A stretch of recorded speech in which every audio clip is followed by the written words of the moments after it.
Hindi nakaligtas si Kim Chiu sa pang-aasar ng each Showtime hosts na naalala ang relasyon nila noon ni Gerald Anderson. Sa tawag ng tanghalan segment ng Kapamilya Noontime Show, isang contestant ang ipinakilala bilang Gerald Ponce. Pagkatapos kumanta ni Gerald ng kantang Himala, sumalang sa stage sina Kim, Ann Curtis, Bong Navarro, at Vice Ganda. Mabilis na naisip ni Ann na tuksuhin si Kim. Hirit ni Ann na kunway ipinakilala si Gerald kay Kim, kausapin natin si Gerald.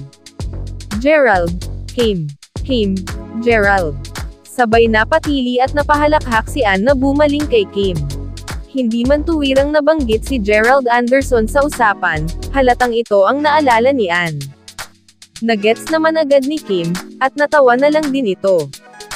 Hirit ni Bong, tanong mo ba't niya kinanta yung Himala? Tanong ni Kim, bakit mo kinanta yung Himala, Gerald? Sabay napahalakhak uli si Kim, nang banggitin niya ang pangalang Gerald. Naputol lang ang tuksuhan ng hosts nang sabihin ng contestant na inaalay niya ang kanta para sa ama nitong na-stroke. Hindi ito ang unang pagkakataong inasar muli ng host si Kim sa dating nobyo.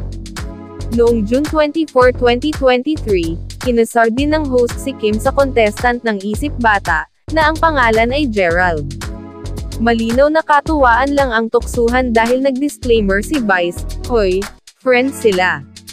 Na ang tinutukoy ay sina Kim at Gerald. Tinukoy pa ni Vice ang isang party kung saan imbitado sina Kim, Vice, Gerald, at girlfriend ni Gerald na si Julia Barreto. Sina Kim at Gerald ay 4 na taong naging magkasintahan bago sila naghiwalay noong 2010.